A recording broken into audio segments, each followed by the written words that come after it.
Hello, everyone. Welcome to the GG Dispatch. I'm Jeremy, I'm Alan. and you are officially tuned in to the GG Dispatch. Each week on Tuesday, bright and early, we consolidate the week's biggest headlines in gaming news. Again, whether you're listening to us on your commute, during your workout, or you just have us on in the background, we thank you so much for listening in. Alan, I couldn't help but notice you sound a little different. Did you do something different? Like, did you gargle some salt water? Like, what's happening? Thanks to the fine folks at Audio Technica, I have a new microphone, the Audio Technica AT2020 USB X. Awesome. I have the same, and just wanted to give a quick plug to Audio Technica. Audio Technica was founded in 1962 with the mission of producing high quality audio for everyone. As it's grown to design critically acclaimed headphones, turntables, and microphones. I almost said microwaves. I don't think they make microwaves. Audio Technica has retained the belief that great audio should not be enjoyed by the select few, but accessible to all. Building upon its analog heritage, they work to expand the limits of audio technology, pursuing an ever-changing purity of sound that creates connections and enriches lives. Make sure to check out their products at www.audio-technica.com. Again, I am a big fan of their products. I've been using the 2020 USBX for a while now. I have their headphones as well. That I think it's the MH40. I have to double check, but really great products. Really helps to elevate your content creation if you're a streamer, if you're a podcaster, and all for great prices too. So thanks again, Audio Technica. Really appreciate you helping us out with some hardware to help elevate our podcast. So thank you. All right. We've got 5 stories to dig into here, and Alan's Deal Corner, of course. But to start, we have the Game Awards. So big night, lots going on, lots to catch up with in terms of who won, who didn't win, and all the discourse that followed. I won't recount all of the winners here, but just kind of referring to IGN's summary of the awards, capturing some of the high-level winners here. So we had the Player's Voice Award went to Baldur's Gate 3. Best Adaptation went to The Last of Us. Final Fantasy VII Rebirth won the most anticipated game. We had Baldur's Gate 3 also take home the trophy for Best Multiplayer Game. Best Family Game went to Super Mario Brothers Wonder. Wahoo! And Best Fighting Game went to Street Fighter 6. Best RPG also went to Baldur's Gate 3. And Best Action Adventure Game went to Legend of Zelda Tears of the Kingdom. Best Action Game, I was very happy about this. Armored Core 6 Fires of Rubicon took home the win for this one, which is awesome. I wanted it to win for something. I didn't think it would end up getting like Game of the Year or anything, but I'm very glad it took home that at least. And Best Indie Game went to Sea of Stars. Congrats to Sabotage Studios. Big fan of their work as well. Best Performance went to Neil Newborn, who played Asterion in Baldur's Gate 3. And Best Narrative went to Alan Wake 2. Best Score went to Final Fantasy 16. And finally, Game of the Year went to Baldur's Gate 3. So again, there were a number of other categories like, esports titles and things like that. Best, there was another like indie, another like emerging indie title or something like that. I think Cocoon won for that one. So yeah, a lot of really deserving games took home the awards. What were your thoughts, Alan, on the winners? Any surprises on your end? Not really. Although, if you remember the last episode, I said I thought Tears of the Kingdom might win Game of the Year. I just thought maybe nostalgia would kind of win over just a little bit more and kind of push it over the edge. No. But I mean, from everything that I've seen and heard, Baldur's Gate 3 deserved to win. So no real surprise there. And I watched the whole 3+ hour event, including the pre-show, and there wasn't anything really shocking or surprising in my opinion. Yeah, yeah. Um, Instead, what sort of I think surprised a lot of the viewers. Well, first, of course, Jeff had a few surprises in store. We got a trailer for Visions of Mana. We got uh, an arrival from Hideo Kojima, who showed off a trailer for a new title called OD, in working with uh, Jordan Peele on a new horror title, essentially. Um, and yeah, I mean, there were definitely some very intriguing and entertaining surprises at the Game Awards. Um, but the discourse that followed was kind of charged because in a year where we had a lot of amazing video games while also having a lot of unfortunate layoffs and studio closures and general strife in the industry, a lot of folks saw this as an opportunity for the devs to really kind of own the win and be celebrated and everything else. And the winners' speeches were limited to 30 seconds. Um, and so there has been a lot of kind of number crunching online and things like that. And essentially, out of the 3+ hour award show that Alan so dutifully watched in its entirety, about 18 minutes of that was actually for award giving. And the rest of it was, and the announcements, the entertainment, the videos, the etc., but not as much from the devs themselves. And so there was a lot of sort of charged discourse around this. I'm just curious. First, I wanted to hear your thoughts, Alan, on your take as somebody who watched the show. Did you feel like it was definitely inundated with some of those announcements and such, or what was your feeling watching it as an observer? So personally, I like to watch the show for the announcements. Like that's the big draw for me personally. And I do enjoy seeing some of these developers get to go up there and accept awards. Uh, but 30 seconds definitely felt way too short. Like that's barely enough time for them to be up there and kind of like soak in, like getting like the trophy itself and then starting to speak. Like it felt like that music just hit immediately. And I know it's a sort of course correction from what happened last year where Christopher Judge took like 8 minutes, I think it was, to get his award, but it was like just a complete whiplash on what they gave them this year. I think a minute to a minute and a half, I think, is a pretty good uh, amount of time to give them to let them kind of soak in that moment and to be Right. able to properly thank everyone they'd like to thank. Because like it just felt super awkward, like and even like I said again, for me, it's more about the announcements and the game awards themselves. But like as someone coming from that point of view, I would not have been bothered like giving them another like minute. Yeah. Yeah. It seems like, I mean, granted, Jeff wants to run a tight show, right? Like he doesn't want it to run long. He's got, agreements with advertisers for commercials to show at certain times or to get certain milestones in the show or whatever. But honestly, in the planning, I think it was definitely an overcorrection to trim it down all the way to 30 seconds and start playing the music. And of course, what turned into a rather meme worthy screen on the prompter that says wrap it up after the 30 seconds timer has essentially counted down. So like the folks who are giving the speeches, right? You just won the award for best game of the year, and you're up there and you grab the trophy and you're just sort of processing all the hard work that went into this game over the last however many years.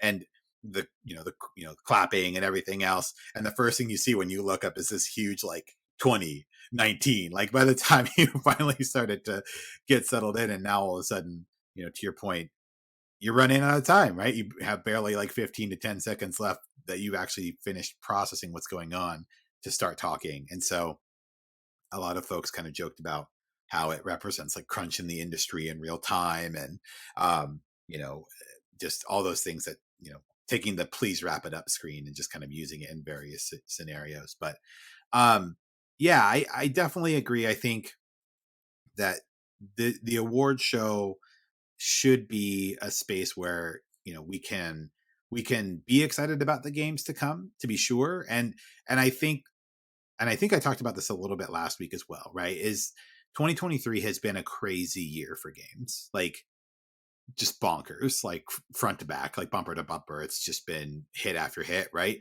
And so I think Jeff, to a certain extent, wanted to make sure that gamers had plenty to look forward to in 2024, right, and beyond. And so you wanted to stack the announcements, the trailers, and everything else. But like, give the devs the time, right? Like, give the devs the time they need to recognize the achievement that they have, and have earned, and give them the extra time for sure. That was my. Yeah, but I did notice though that as the night went on, the music didn't turn on as fast. Like I think that he's probably has someone watching social media and they're like, "Yo, we're already getting roasted for like cutting people off this fast," and they course corrected even midway through. Sure, So sure. I expect that next year it will not be quite that harsh. Yeah, yeah. And I mean, again, and I think it's funny because Tim Geddes talks about this, on Kind of Funny sometimes as well. Like, it's you need to give people space to take feedback and improve. And so I think, the feedback has been delivered. I think Jeff got the message loud and clear. I think, you know uh I am hopeful that it'll be incorporated into next year's, awards, and we'll see how that plays out. Um but yeah, I noted he even tweeted out afterwards. Jeff had tweeted out um that he asked them to ease up on playing the music, and he wasn't sure if they entirely got the message necessarily. But it's good, to see that it did seem to be a bit more lax a little bit later in the evening, so that's good. um all right. Any other thoughts on the game awards in terms of, who won, who didn't win?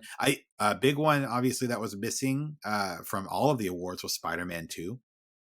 Um, Insomniac didn't take home a single award for Spider-Man 2, which for, many fans of the title may have been a bit of a sting. But yeah, I don't know what any thoughts on either Insomniac not taking home any awards or any other games that you felt like might have been looked over or snubbed. I think it just speaks to the year that we're in and how stacked each category was. Also, I think that Spider-Man is already sort of like a known thing. Like it's just a really, really good game from everything that I've seen, everything that I've heard. Haven't had a chance to play it myself, but it's just everyone just really enjoyed their time with it. But I don't know if it blew anyone away. It just did everything really well, and it's very technically solid.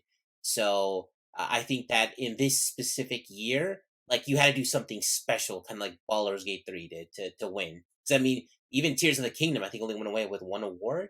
Yeah, Uh, so it's yeah, just it's a rough year. yeah, for sure. Um, I finished up Spider-Man 2 the other night. I think it was a fantastic game. Really enjoyed the narrative. The game overall was great. And you know, Yuri Lowenthal did a fantastic job voicing Peter, et cetera, et cetera. So yeah, I am a bit surprised that Insomniac wasn't able to take home anything for that. Um, but like you said, it just speaks to, how just how competitive this year was. So we'll see if they're able to take home the award once Wolverine comes out. But we'll see. Um, All right, so that's Game Award stuff. Now on to some interesting drama with story number 2 with the day before. So the day before studio Fntastic is shutting down days after their massive Steam launch. This is from Kotaku's Ethan Gatch. Gatch. Sorry if I'm mispronouncing your name. So the story goes, the drama-filled saga behind one of Steam's most anticipated games of 2023 just took its weirdest turn yet. The day before maker Fntastic announced it will cease operations less than a week after accusations of swindling players with a massive bait and switch when it came to the true nature of its Last of Us looking survival game. Quote, today we announced the closure of the Fntastic studio, began a statement tweeted by the studio on December 11th. Unfortunately, the day before has failed financially and we lack the funds to continue. All income received is being used to pay off debts to our partners. The story goes on and says Fntastic wrote that it worked tirelessly for 5 years on the shooter without ever taking money from players through early access, pre-orders, or crowdfunding.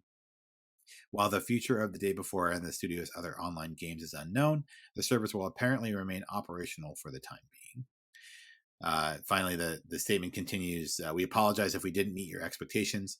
We did everything within our power, but unfortunately, we miscalculated our capabilities. Creating games is an incredibly challenging endeavor. Um, and I mean, I kind of laughed when I read that because I remember I had interviewed Hyperlight Drifter's Alex Preston some time ago, and he had said video games are fucking crazy to make. And so whenever I read that, I was like, when I read that sentence, I'm like, yep, sounds about accurate. Um, but yeah, so it's apparently quite quite the story. So that, the game's been in development for a number of years now. There have been concerns from from players who were anticipating it that it wouldn't be able to deliver, and now the studio seems to be preemptively closing, and in an attempt to not have to manage the game or bring it up to the expectations of its users. So what are your thoughts on this, Alan? Your initial take on this? It's absolutely a wild story, and it feels like we're gonna need like an incredibly like in-depth article or a documentary from No Clip to kind of like break this whole thing down. Because if they were trying to scam people, like to be out there for 5 years and giving, I'm sure, like dev updates and growing a player base, like it doesn't make any sense to me. But neither does sort of launching it and then like pulling it back. My only assumption is that they thought, let's put in early access, and they would hope for, I don't know, 1 million or 2 million of sales to kind of keep them afloat. And if they couldn't get to that level, like, oh, then we're just going to shut it down. But at that point, I don't know, why don't you just say, you know what, like we just can't do this and just not release it anyway. Uh, because now I'm assuming they're going to be in possibly under some kind of like legal liability in terms of returning this money. Not 100% sure how that's going to work out, but it's just a wild story overall. Yeah, for sure. It's funny, like even a few days ago they were, Fantastic was saying, you know, they were criticizing those who didn't believe in them, and saying, quote, to our future players who will dive into this game on December 7th, we made this for you so that you will enjoy the game and it becomes a celebration. And together we will continue improving the game and adding content. Just 4 days later, that no longer seems to be the case, is written in this Kotaku article. And yeah, I mean, eh, I think that definitely adds to some of that bait and switch element, where it's like they were being very insistent that no, like this isn't a scam, like we're definitely delivering the game that you all wanted. It's not just a like a limited extraction shooter. You're definitely going to get the Last of Us sort of MMO survival game. um but in reality, that wasn't able to happen, and now they're just shutting down. So pretty crazy. I'm looking forward to getting more information on this, in like you said, in the coming weeks and months. There's probably going to be some sort of case study on this for for game studios, in the years to come. So we'll see how that Where's shakes out. Jason Schreier? Where's his long form piece on this? Yeah. Jason, can you get on this, please? Yeah, paging Jason Schreier. Thank you. All right, story number 3. GTA 6 won't launch on PC. Alan, I'm gonna hand this one over to you. Now, I will say, like I mentioned, I finished Spider-Man 2 up. I put that in the rear view. And so now in front of me, I am kind of going to take a two-pronged approach of playing GTA 5 and Resident Evil 4 remake at the same time. But I'm looking Yeah. forward to, I'm looking forward to firing up GTA 5 very soon. But I'm going to turn this over to you, because you are the resident GTA aficionado. I have no experience with this franchise. So, what's the deal with this drama around GTA 6? Is it really drama? Tell us more. So it's definitely drama for players who are on PC. It shouldn't be a surprise because GTA 5 did the exact same thing in that they launched on PS4, Xbox. It took a really long time for it to come to PC. And I think that Rockstar Games is probably even more nervous about putting was basically like their crown jewel on PC after the struggles that they had with Red Dead Redemption 2. It took a little bit for them to kind of get that game right, and I just don't think they want to put that IP in that kind of position to be, have players going, the frame rate is stuttering. It's not working on my AMD card versus my NVIDIA card. I think they want to put their whole focus on making sure that that PlayStation Xbox version sings. So that's really what this is up to. And it kind of sucks for PC players because, there are going to be reviews, there's going to be streams, there's going to be discourse about the story.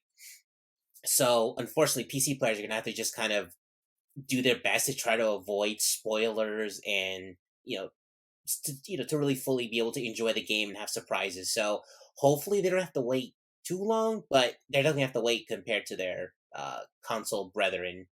Yeah. Yeah, it's I think it just speaks more, and I know we had this conversation not too long ago. Like PC optimization is really freaking hard. Like, Yeah, yeah, you it is. know, A lot of companies will attest to that, yeah, I mean, Rockstar included. yeah, I mean, it doesn't matter how big you are, right? Like, it doesn't matter how big of a studio you are. Like, Rockstar is like the studio, right? Like they are the owners of the IP, the single most profitable IP in gaming. I mean, you can fact check me on that. I'm not sure, but I mean, GTA 5 has made like $2 billion plus, right? So, like, they own this massive property. They have an insane amount of resources, and even still, and the game is over a year away, and even still they're looking down the road and saying, yeah, we're not going to risk our launch being associated with a PC launch. Like, that's I mean, that says a lot. And it makes me wonder, like, you know I it makes me wonder again for the current state of like PC gaming. Like, if it's becoming so difficult to be able to optimize and deliver that sort of experience for your audience, for a studio as big and as resourceful as Rockstar, like, what hope does like any studio have at like being able to do a day and date release on PC? um or future studios, right? Like, does that just become more of the model to sort of forego that, initial wave PC launch, you know, uh, for more Remember Star Wars studios? Jedi Survivor? That game, it's really still kind of rough on PC, and it kind of hampered it. And I think that probably hurt it in even getting any kind of nomination at the Game Awards. Yeah, yeah, and that one's actually, I asked Santa for that this year, and apparently it's on sale. So hopefully it ends up under my tree, because it's another game that I really want to dig into. I really enjoyed Fallen Order, so hoping I can play some Jedi Survivor Another here as interesting it angle releases. that came up in the kind of funny Games Daily podcast with Tim and Blessing. They spoke about, what are they going to do with the Xbox Series S? And I'm like, and they kind of basically said they're just going to put out a cut down version, basically. And I think that might not be the case. I Mm, think that with the way that Baldur's Gate 3 went down, where they were just like, they went on Twitter to complain about like, yo, we can't get this thing where we needed to get it, and like Xbox had us in a team, and they still eventually, couldn't really get it done the way they wanted to. Right? It came out, I think it was a day or two ago, but it was missing a huge feature, which is like local co-op, split screen co-op. hmm So I think that, in my opinion, uh, they're going to take a page out of Nintendo's playbook. So on the Switch right now, you can play Control, and Control is an incredibly demanding game. Like, you cannot play that locally on a Switch. So they do it through cloud streaming. That's how they achieve that. Oh, So I think wow. that the Xbox Series S is going to do that, and I think they're going to need to, because Rockstar is not going to want the majority of of those Xbox players to be playing a version that cut down. For those players to see the Digital Foundry tech breakdown and show, look how kind of crappy this runs compared to the bigger consoles. So I think that Xbox, though, does have the tech to do that with the xCloud streaming. Now, the one issue is that this is an Xbox, a Game Pass Ultimate only feature, but I think they're gonna have to make an exception and bring it over to the Series X and say, Series S, and say, buy it now, and you're gonna get the cloud streaming version, so you can get that all that quality that you expect from GTA 6. So you're not getting a really harsh cut down version, and then when you upgrade to the X or to the next Xbox, your purchase will then transform into like a digital copy you can then actually play on your physical console. I think that's the route that they will probably end up taking. Yeah, yeah. I it's interesting. Like we've seen these deals. Well, I mean, there were some deals on the PS5 right recently, like 350 at Target, which was crazy, and we're seeing a lot of deals actually for the Xbox Series X Yep. at a lot of retailers right now for the same price, right, 350. And so part of me is wondering, in the broader vision or strategy for hardware, if you know Xbox is sort of looking at it like, look, by the time GTA 6 gets here, the majority of our players will have the Xbox Series X, right? Like maybe there will be a more, uniform price reduction or more deals happening, or maybe they're planning a GTA 6 bundle with the Series X at that point.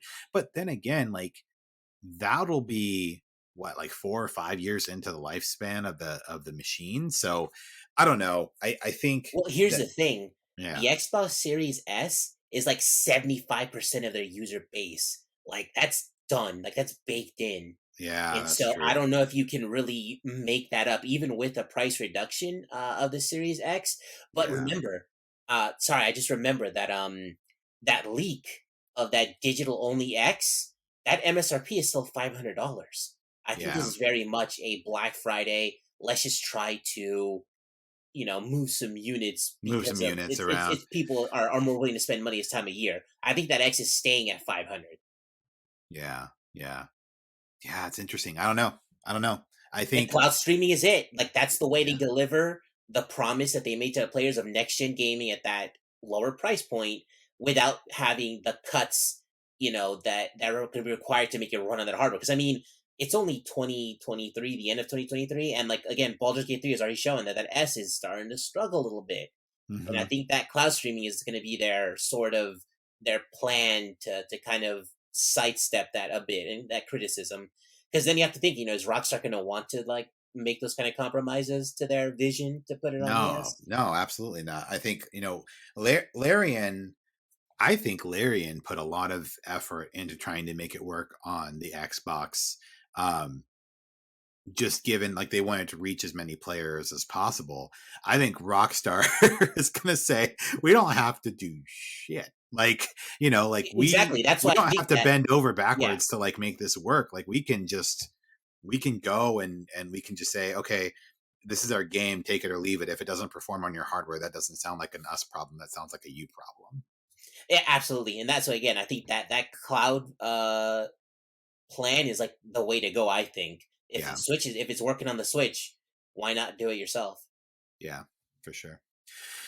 Oh, interesting times for sure. So we'll see how, obviously we're still a ways out from GTA 6. Looking forward to more trailers, more previews, more, um what, not let's play, so showcases, etc., to see what's coming, and see how Xbox plans on rolling out the cloud gaming to bring that experience to as many folks as possible.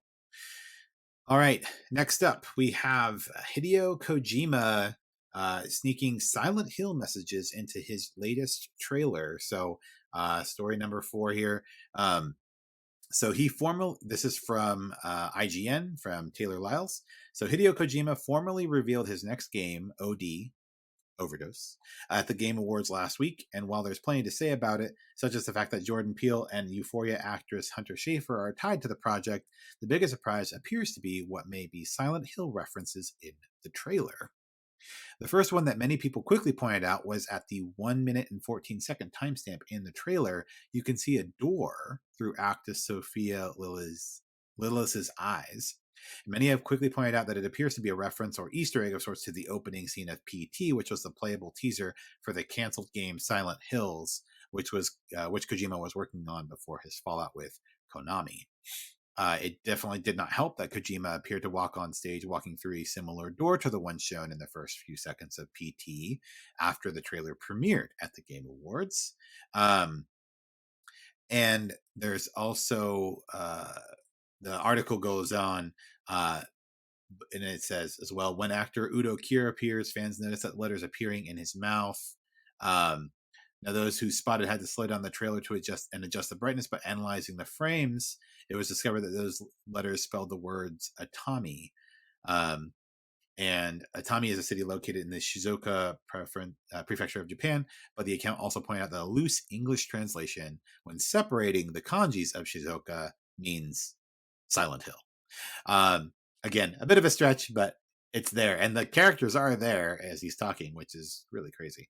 Um, so yeah, I mean, Kojima definitely was one of the kind of major elements of the Game Awards the other day. I've never really asked Alan, like, what's your engagement with any of Kojima's works? Have you played a lot of Metal Gear Solid? Have you played Zone of the Enders? Have you do you have a background in sort of playing his games? Are you interested in his work?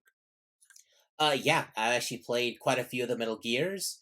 I had a blast watching Kind of Funny run through the whole, well, not through all of Metal Gear, but like they ran through most of it, their full playthrough, and I had a blast watching that.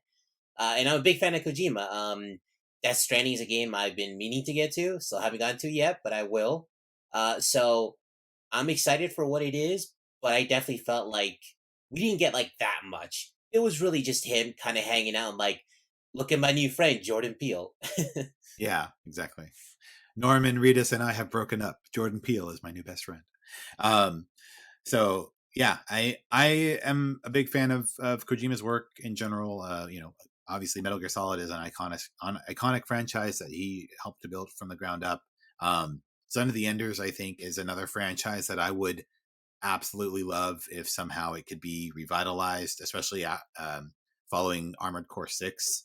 I think having modern day tech and capability with Zone of the Enders would be spectacular, because I feel like Zone of the Enders already controlled so well for its time, like amazingly well. Like I look back now and I'm actually still in shock and awe that it performed as well as it did given when it came out.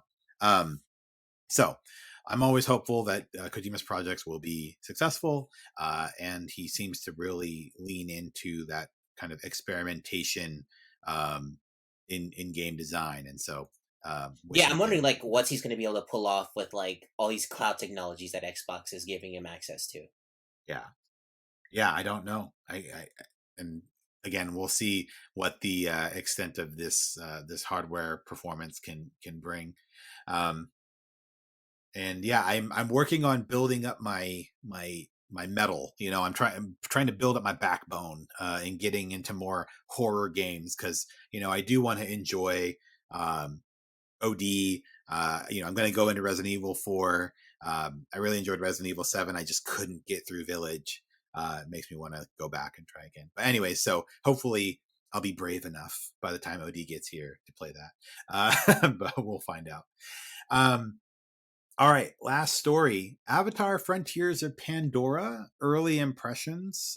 So this came out last week to mixed reviews from the critics, about 73 overall on Metacritic. A few highlights here. Avatar Frontiers of Pandora is a remarkable adventure, and I'll happily return here in the already announced story-driven DLCs. It's not the best open world game, but it is one of the best movie to video game transfers in history, and that's from Gryo Online. Um, we got this covered. It says Frontiers of Pandora may occasionally feel like a reskinned Far Cry, but it absolutely nails the ambiance and atmosphere of James Cameron's eco sci-fi world. One of those rare licensed games that retroactively improves the source material that it's based on. So yeah, I've seen a lot of you know discourse around this game. It definitely looks beautiful and lush. I don't know how compelling the actual gameplay and quest structure is. What's been your experience with this game so far, Alan? I've just been watching a few streamers play it. I haven't played it myself, but I feel like yeah, you can say it's Far Cry with the Avatar skin or whatever for people like ourselves. But I think that it's probably trying to draw in that audience that goes to the movies and maybe occasionally will play a game. And I think those people will be very happy with it because it does look like a very solid game, a very pretty game, and one that does justice to that uh, property.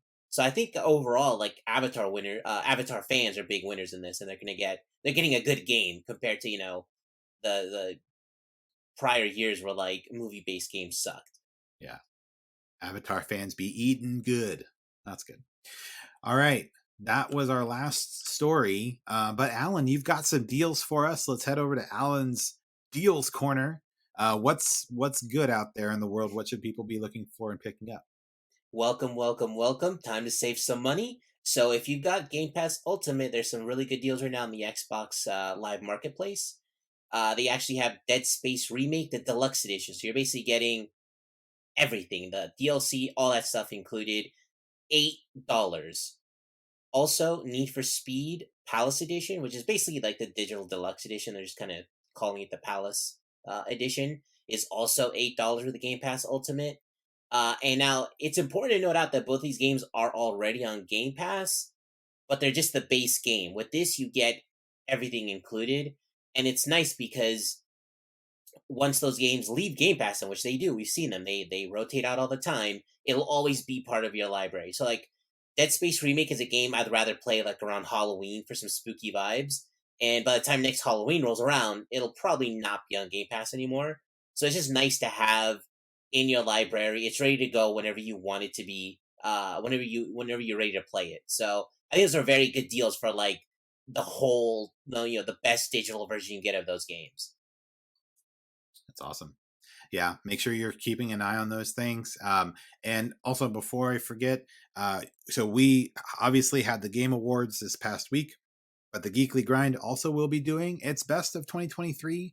So look forward to our article. We're going to be breaking it up into a few different categories. We're going to be highlighting the best comics of 2023, the best video games, and then also probably like a mixed media article on movies and that sort of thing as well. So keep an eye out for those articles in the coming weeks before we hurtle into our end of year, which is insane to think about.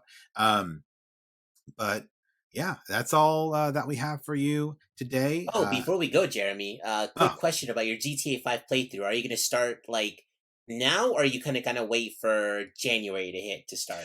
I I'm gonna start now. I think like I said, I finished up Spider-Man 2.